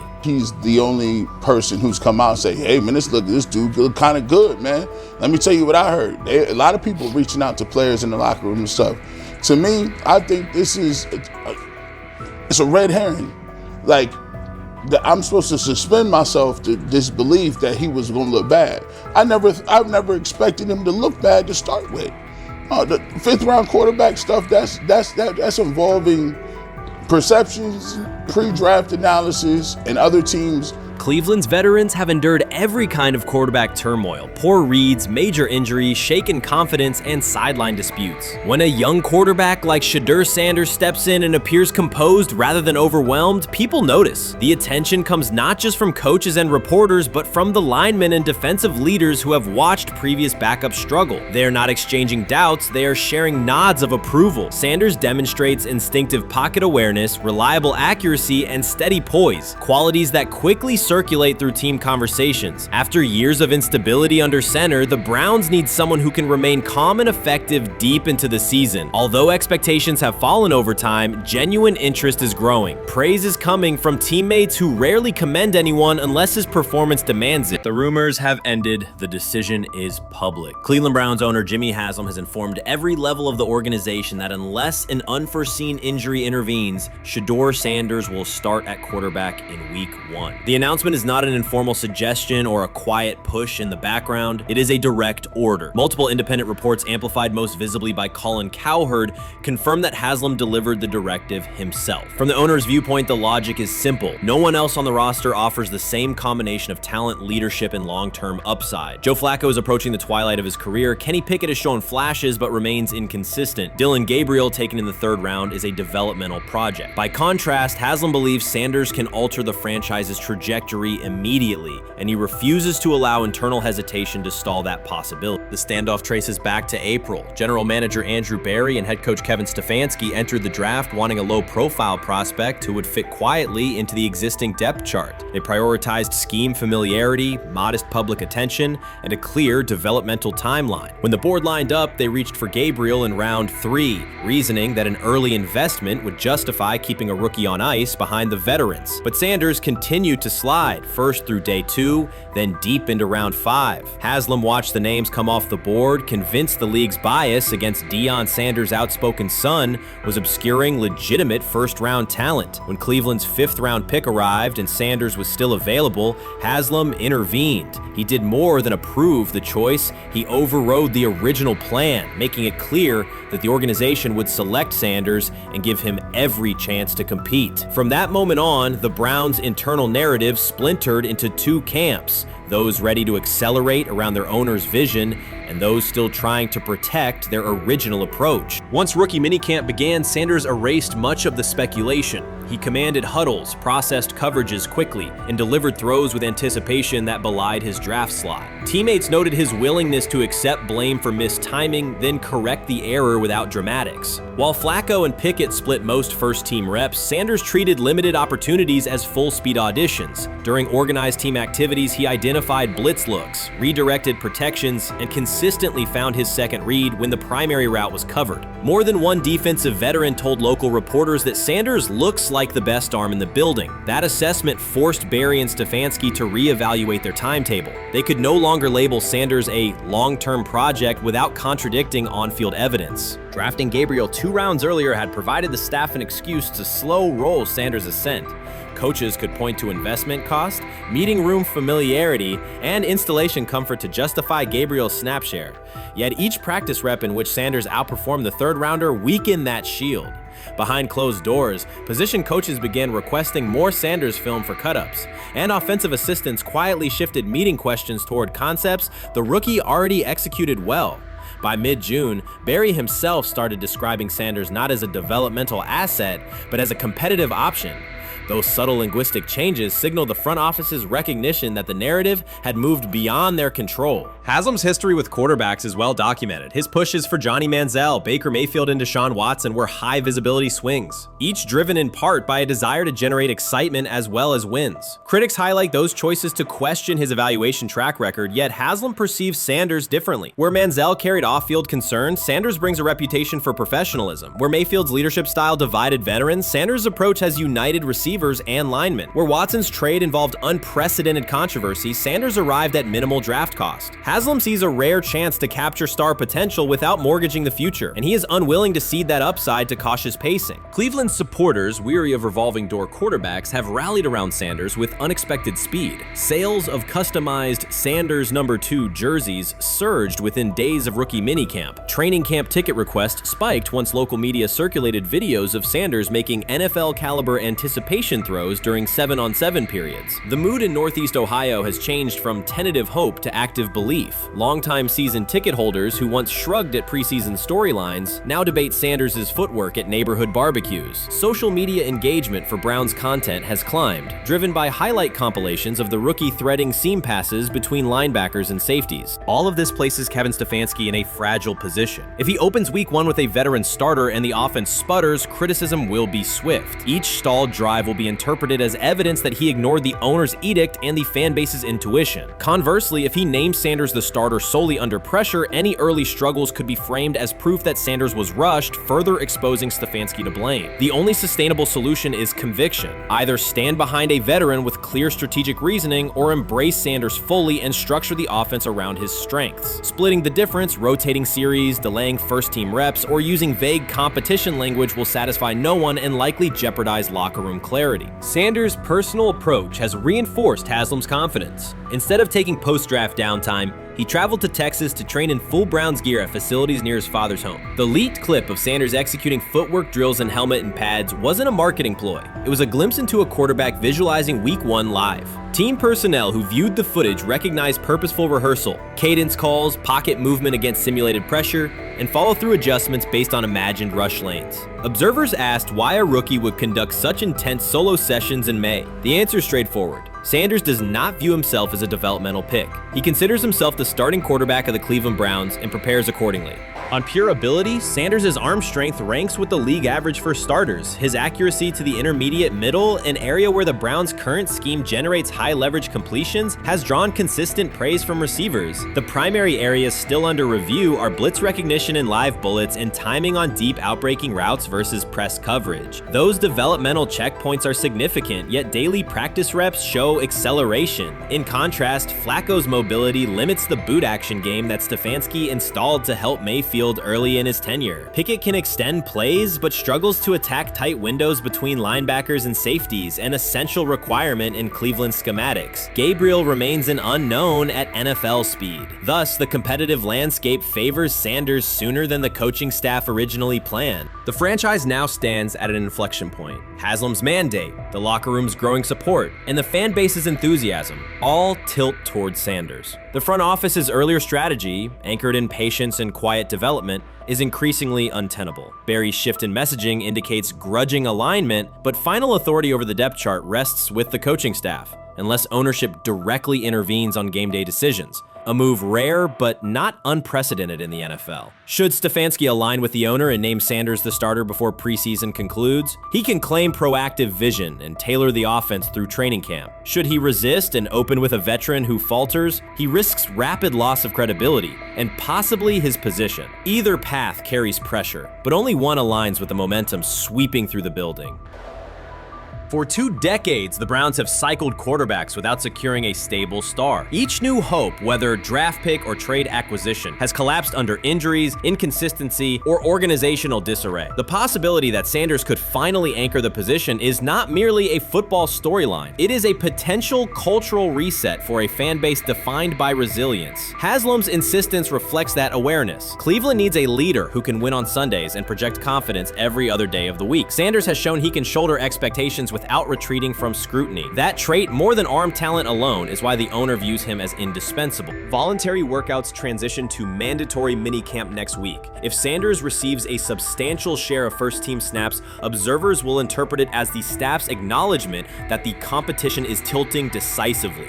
A public declaration may not follow immediately, but every rep allocation is a signal. If, however, the staff continues funneling most top unit snaps to Flacco or Pickett, tension will escalate. Local media will question the evaluation process. National analysts will debate the merits of letting a rookie learn through live action versus controlled practice. Inside the facility, players will recognize any disconnect between performance and opportunity, and unity could fray. The Browns have reached a decisive moment. Shedeur Sanders has demonstrated the skill, poise, and work ethic to justify starting in Week 1. Jimmy Haslam has publicly positioned him as the future, and by implication the present of the franchise. Kevin Stefanski and Andrew Barry must either endorse that vision or brace for the consequences of delaying it. For Cleveland fans, the significance is clear. A legitimate chance to exit the cycle of quarterback uncertainty and rally behind a signal caller capable of commanding the field and galvanizing the city. Whether that opportunity is seized promptly or postponed will define the Browns' 2025 season and likely the tenure of the decision makers involved. You first, when you take a look at both of these QBs, who had the most impressive start so far in the preseason? Well, to me, it was Shedeur. I didn't see any interceptions when he was out there. Didn't see anything like that. I mean, don't get me wrong. I don't think Dillon Gabriel did a bad job. I was impressed with the brother, but I'm going to go with Shedeur. You know, the pressure was on him. The spotlight was on him. Stephen A. Smith didn't just call out Dillon Gabriel. He held him accountable and made him rethink his comments. The moment Dillon Gabriel spoke and went after Shedeur Sanders, it wasn't a minor slip. He crossed the line and stepped directly into Stephen A. Smith's wheelhouse. And Smith answered with a clear, direct response that left no room for misinterpretation. The comparisons were emanating from the media more so than anybody else. And that's what I think, that's exactly who I think he was directing his comments towards. Having said that, Dillon Gabriel, respectfully, it was stupid. A very dumb comment to make. First of all, let me tell you something right now. In every walk of life, far beyond the parameters of a football field. This wasn't casual sports commentary, it was a decisive critique. Dillon Gabriel's comments were taken apart by Stephen A. Smith with clear, direct points. Gabriel, a quarterback with solid stats but limited top-level achievements, chose to take a public shot at Shedeur Sanders. Shedeur, who has handled sustained media scrutiny and on-field expectations, became the target of an unnecessary criticism. Smith responded by challenging Gabriel's standing to make that claim, and by defending Sanders on the facts. The outcome was clear. Gabriel overreached, and Sanders didn't deserve the hit. Dan Orlovsky would sit up here in comparison to Shedeur Sanders, who did no such thing, and say, hey, thought he looked better. I got to give him the edge here. I thought it wasn't bad. A pick six and a fumble, and we can get over fumbles. Have you heard anybody say that? I know it's possible. Have you heard anybody say, get over? Stephen A. Smith responded immediately. As soon as Dillon Gabriel made his comments about Shedeur Sanders, Smith delivered a clear, point-by-point critique that drew national attention across the NCAA media cycle. Dillon Gabriel has a reputation as a good quarterback, not a dominant one. He can post strong numbers against opponents like Tulsa, but his performance has been inconsistent when the stakes and competition rise to playoff level. Well, those who produce get treated differently than those who don't. What he said echoes the mentality of all of America practically, and most certainly the world, as we see things being globalized more and more every day. It was a stupid, idiotic, immature comment, because clearly you were feeling the heat because a lot of people was talking about how Shedeur should be QB. Dillon Gabriel is a capable quarterback, but not a standout. Even so, he chose to talk down to Shedeur Sanders, a quarterback who has navigated constant scrutiny and pressure and still represents the future of a program that was struggling before he arrived. The comparison was weak. The criticism was unnecessary. Stephen A. Smith recognized that and dismantled Gabriel's argument with a clear, direct response. How the Browns react to this, how the locker room reacts to this, how Shedeur reacts to this, because it was a clear shot at Shedeur. But let's say Dillon Gabriel's talking about the media. How could you be a brand new quarterback in the NFL and the first time you get behind a mic after your first game, you throw the media under the bus? That's out of arrogance. Stephen A. Smith excels in moments like this. When Dillon Gabriel made his remarks about Shedeur Sanders, Smith responded with a focused, direct critique. He questioned Gabriel's standing to make that claim, noting that Gabriel has transferred between programs and has not been a Heisman finalist. Without theatrics, Smith laid out why Gabriel's resume doesn't justify taking public shots at Sanders. Smith's point was clear. Targeting Shedeur Sanders, a quarterback central to his program's future and consistently under intense scrutiny, was misplaced. Gabriel's criticism lacked the substance to support it, and Smith methodically showed why. To him today on his 42nd. I want you to be meaner. Birthday. That's number one. Number two, after the game, the Browns head coach Kevin Stefanski said there was a mix-up in the routes and that players were in the area that they shouldn't have been. Look at Stephen A's face. Look at Stephen A's face.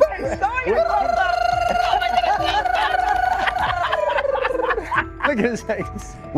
Stephen A.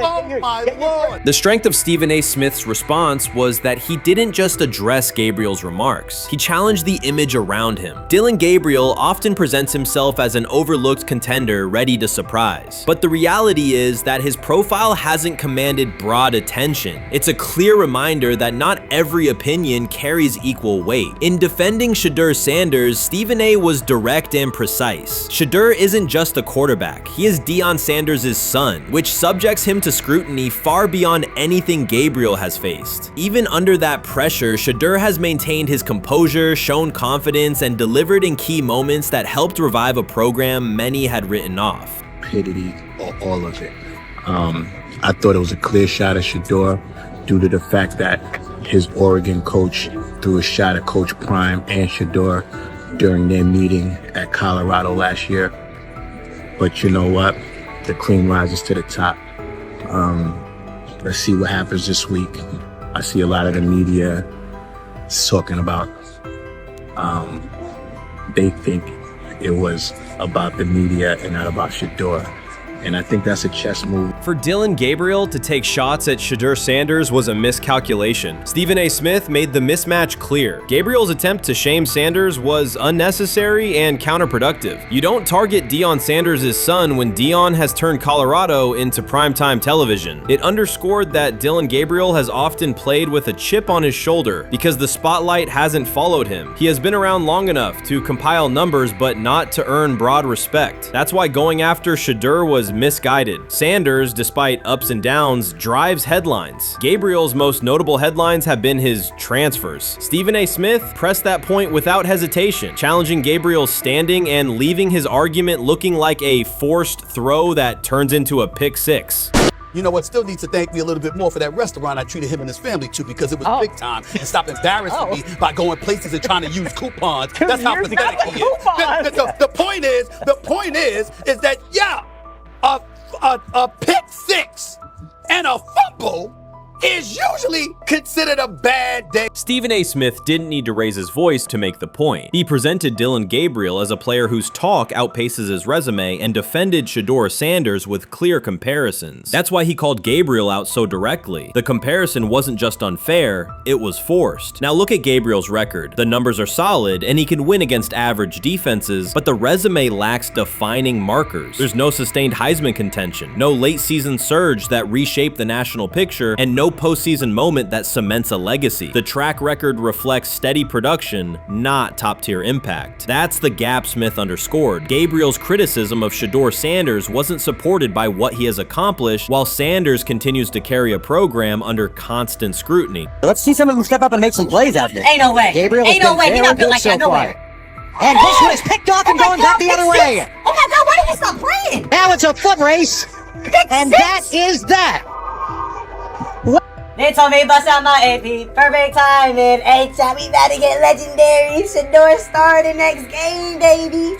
Shout out Dillon though, you know what I'm saying? Bro, I love you, my heart. What am I bigger than cheese, bro? You know what I'm saying? But Shedeur got it. Shedeur Sanders is a national brand who draws viewers for both performance and result. Dillon Gabriel's attempt to diminish him read as resentment. And Stephen A. Smith called out the insecurity and lack of awareness directly. Colorado under Deion Sanders is prime time, and Shedeur sits at the center of that spotlight. If Gabriel expected the sports world to agree while he took a shot at Shedeur, he misread the moment. Smith dismantled the argument and questioned the credibility behind it. Gabriel will move on. He'll keep playing, give interviews, and have fans, but this exchange will trail his media profile as a reminder of a misstep. It's a clear example of a resume that doesn't justify taking public aim at a quarterback carrying that level of scrutiny and responsibility. For the Cleveland Browns preseason game today is that the way that some white folks watched Shedeur Sanders last week is the way that some black folks were watching Dillon Gabriel today. And it's not Dillon Gabriel for Dillon Gabriel's sake.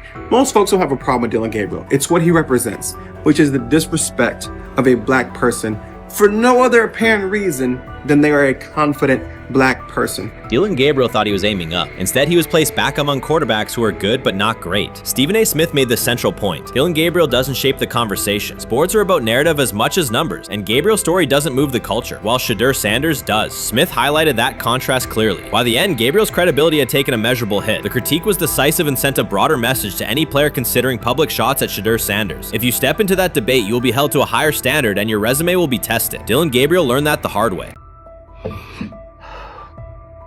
I'm about to unleash about Shedeur Sanders. I just watched what happened to Shedeur Sanders in the Cleveland Browns' third and final preseason game.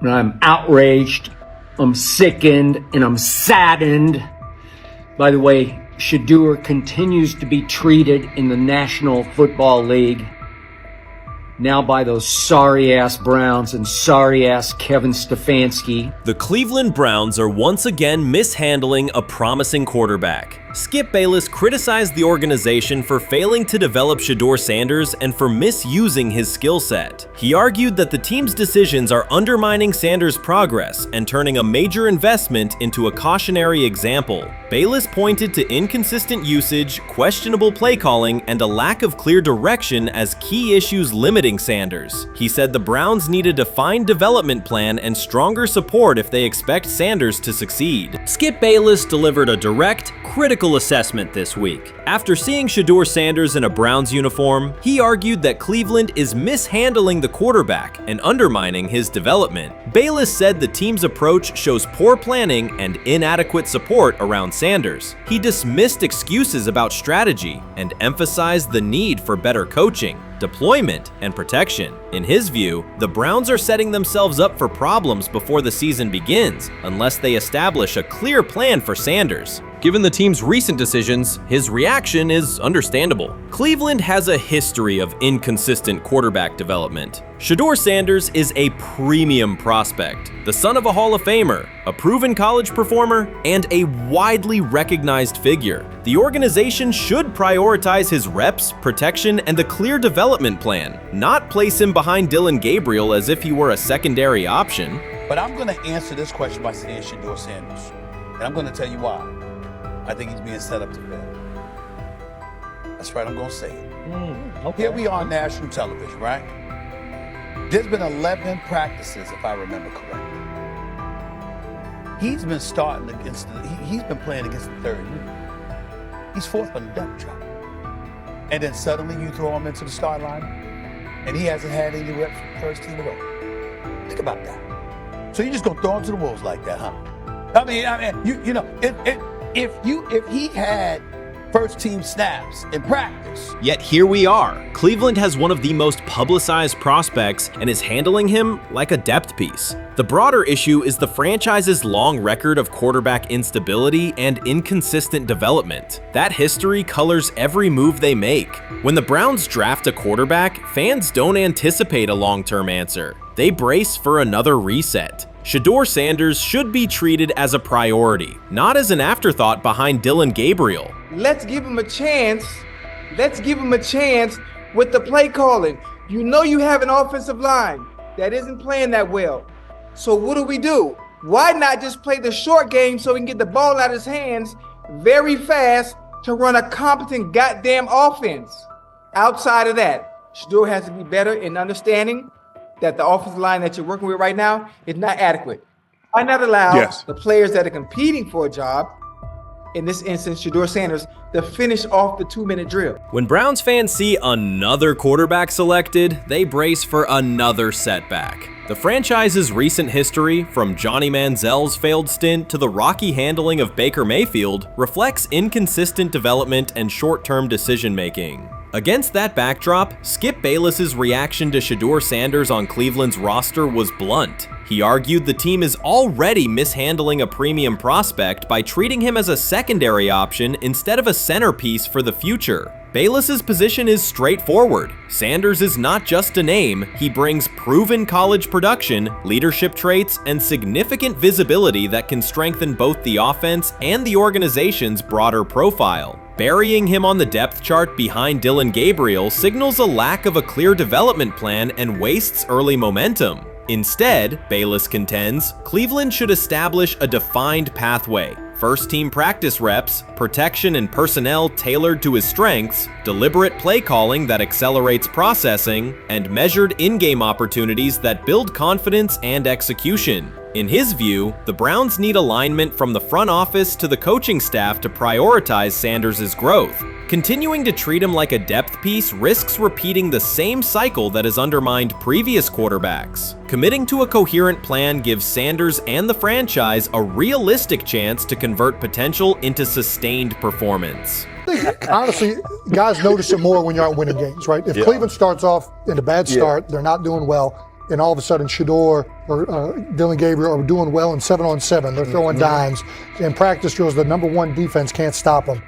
People take notice of that, and the more that the players see it, they're gonna. Then the comments start happening over the lunch table. They start happening throughout the building, and that's when the pressure really will get severe. The Cleveland Browns were focused on resolving their quarterback situation until Jason Kelce made pointed comments that triggered a strong reaction from ownership. The response inside the organization was immediate and intense. What exactly did Kelce say that has the dog pound on edge and the front office under pressure? We've seen that miserable game by the Cleveland Browns. So they throw Joe Flacco in there, and I like Joe Flacco. He did good, but they gave him the resource of all the first-team guys.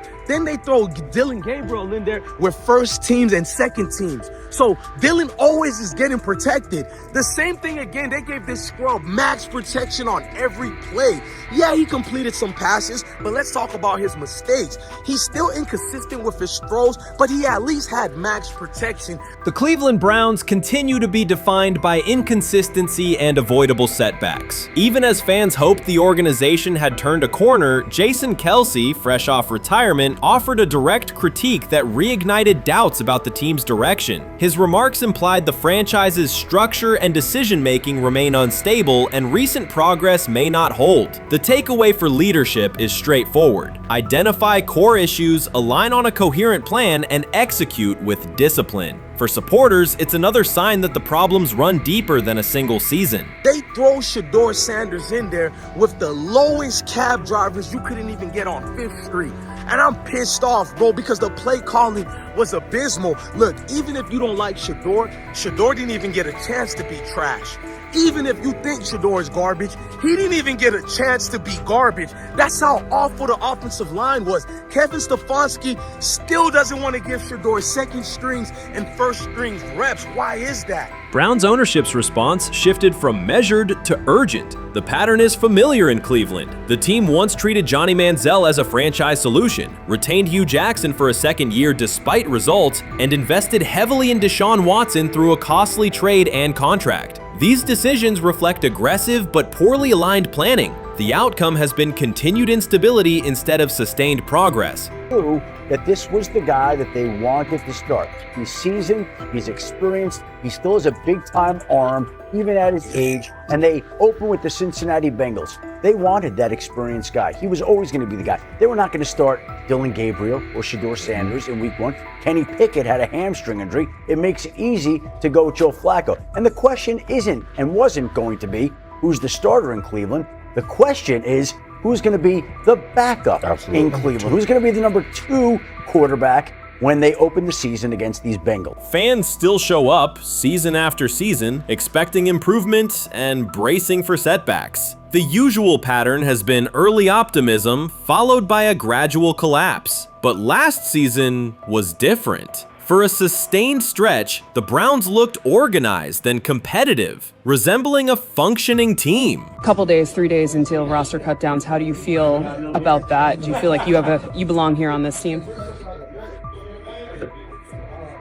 Obviously, I think overall as a player, I feel like I put in the work. I feel like everything I do, I try to do it to my best, and that's all I ask for. So I feel like everybody feels like, they should be on the team, and if you ask anybody on the team, would they feel like they belong, in their own eyes. So I feel like I do, but I'm my own player, I think about myself in a high regard. The front office entered the offseason confident. Kevin Stefanski was being praised, and the Dog Pound believed the team had made real progress. Then Jason Kelce delivered a pointed assessment that cut through the optimism. Fresh into retirement, the former Eagles All-Pro and Super Bowl champion said Cleveland still looks like a team patching over issues rather than building a durable contender. Kelce's view was direct. The Browns' structure is fragile, and the roster is too dependent on perfect health at quarterback. He argued the team is one injury away from losing continuity and sliding backward. Because Kelce has operated inside a stable, championship-level organization, his comments carried weight with players, media, and fans. The reaction was immediate. People took his critique seriously, not as outside noise, but as an informed evaluation of how a successful team should be built. Ownership also felt the impact. Jimmy Haslam's response shifted to urgency, a sign that leadership recognizes the stakes. The criticism arrives in the context of prior high-risk decisions, especially the fully guaranteed $230 million commitment tied to Deshaun Watson. Watson has missed time and shown inconsistency when available, and the contract has constrained flexibility. Kelce's remarks highlight why depth, alignment between the front office and coaching staff, and a clear contingency plan at quarterback are non-negotiable. The takeaway is straightforward. Cleveland must convert last season's progress into a stable framework, protect the quarterback, deepen critical positions, and establish a plan that survives injuries and short-term setbacks. Without that, the games that fueled optimism will remain temporary. If you're a betting man, who do you think starts for the Browns at quarterback? Okay, this is the situation. Kenny Pickett, they actually traded for him. Joe Flacco, no one's bringing Joe Flacco in the building thinking Joe Flacco's going to be the starter. If Joe Flacco is your starter, you got a problem. You have a huge problem. And if they were saying Shedeur was the starter as the 5th rounder, you got a real problem too, because he passed over all these guys in these reps in the offseason in shorts, in bikini shorts, Speedos and stuff. Like, no. That kind of stuff. So I'm not that surprised when you put down a 3rd round pick on a quarterback. You do believe he has a certain skill set. Jason Kelce stated the obvious. Cleveland committed to a quarterback who hasn't played at an elite level in years, and Joe Flacco's playoff run didn't change the long-term outlook. Ownership appeared more upset that the criticism was public than by the substance of the critique. Many fans agreed. They've seen this pattern before. Rosters age, injuries are inevitable, and when a single contract dominates the cap, one setback at quarterback can undermine the entire season. Kelce's broader point was about structure. The Browns prioritized the high-cost, uncertain starter over depth and contingency. The late-season surge masked issues that remain: limited cap flexibility, thin depth at key positions, and an offense that lacks a credible plan B. Fans recognize how quickly a strong defense can decline with injuries, and how an offense without redundancy stalls. The AFC North raises the stakes. Baltimore with Lamar Jackson sustains a top standard. Cincinnati with Joe Burrow returns to contention when healthy. Pittsburgh rarely slips below .500 under Mike Tomlin and wins with defense and consistency. In that environment, Cleveland can't rely on perfect health or peak form from one player. The path forward is clear. Diversify cap allocation, reinforce the offensive line and receiver depth, carry a legitimate backup plan at quarterback, and install a scheme that functions regardless of who is under center. Given what we saw yesterday with Shedeur Sanders, somebody on the Cleveland Browns is 100% getting fired, probably by the end of this year. The person who's probably going to end up getting fired is Kevin Stefanski, because I know that he didn't want Shedeur Sanders on the team. It was Andrew Berry who made that pick. You can't really go against your GM. Bad things happen in this situation. But Shedeur Sanders is not without fault for what we saw yesterday. This is the play that we saw yesterday that has the internet just exploding, where Shedeur Sanders took like a 24-yard sack. Half of the internet is saying that this is all Kevin Stefanski's fault. Cleveland showed progress last season, but the underlying concerns remain. Jason Kelce highlighted them directly. The Browns' long-term plan is fragile, cap-constrained, and overly dependent on perfect health at quarterback. His comments focused attention on structural issues, roster depth, continuity in coaching, and a sustainable offensive approach, rather than a single hot streak. That criticism resonated because it reflected what many around the league already see. Ownership's reaction underscored the sensitivity. Jimmy Haslam has presided over frequent coaching and quarterback changes, and external scrutiny carries weight when it comes from a respected veteran with championship experience. Kelce's remarks reinforce that last year's Joe Flacco stretch was a short-term solution, not a foundation. The team still needs a durable plan that can withstand injuries and inconsistency. The practical takeaway is clear: stabilize the system, diversify cap usage, and build depth at key positions so the offense functions regardless of who is under center. That includes a coherent development pathway for younger talent such as Shedeur Sanders, with defined practice reps, protection, and scheme alignment. Kelce didn't say anything outrageous. He articulated the gap between a brief surge and a credible long-term contender. I have the faith of a mustard seed. Right, because this is the greatest resurrection since Jesus the Christ. Right, like at some point, Joe Flacco was thinking about getting into TV. Yeah. Right, Joe Flacco didn't have a job, and then now you not only come back and start for the Cleveland Browns late in the 2023 season, but they came back around to you, and you're now the day one starter for a franchise that just 2 years ago was in the playoffs. The Browns' quarterback situation remains unsettled. Deshaun Watson was expected to be the long-term answer, but injuries and inconsistent play have prevented him from reaching an elite level. When the team turned to Joe Flacco after Watson's season deteriorated, Flacco immediately lifted the offense and produced results that highlighted the gap between expectations and reality. That a 39-year-old late addition could outperform a $230 million starter was not just a short-term surprise, it raised fundamental questions about roster construction and evaluation. Quarterback depth has been fragile, and the late-season surge masked broader structural problems. Jason Kelce's remarks made that clear. Cleveland is vulnerable if the starter is unavailable, cap flexibility is limited, and the offensive plan lacks a stable contingency. His critique drew attention to leadership and planning as much as on-field performance. Jimmy Haslam's strong reaction reflects the pressure on ownership. The organization has promoted a message of stability and progress, but Kelce's assessment suggested those gains are not yet durable. The path forward requires a realistic approach to the cap, a credible backup plan at quarterback, and a system that holds up regardless of personnel.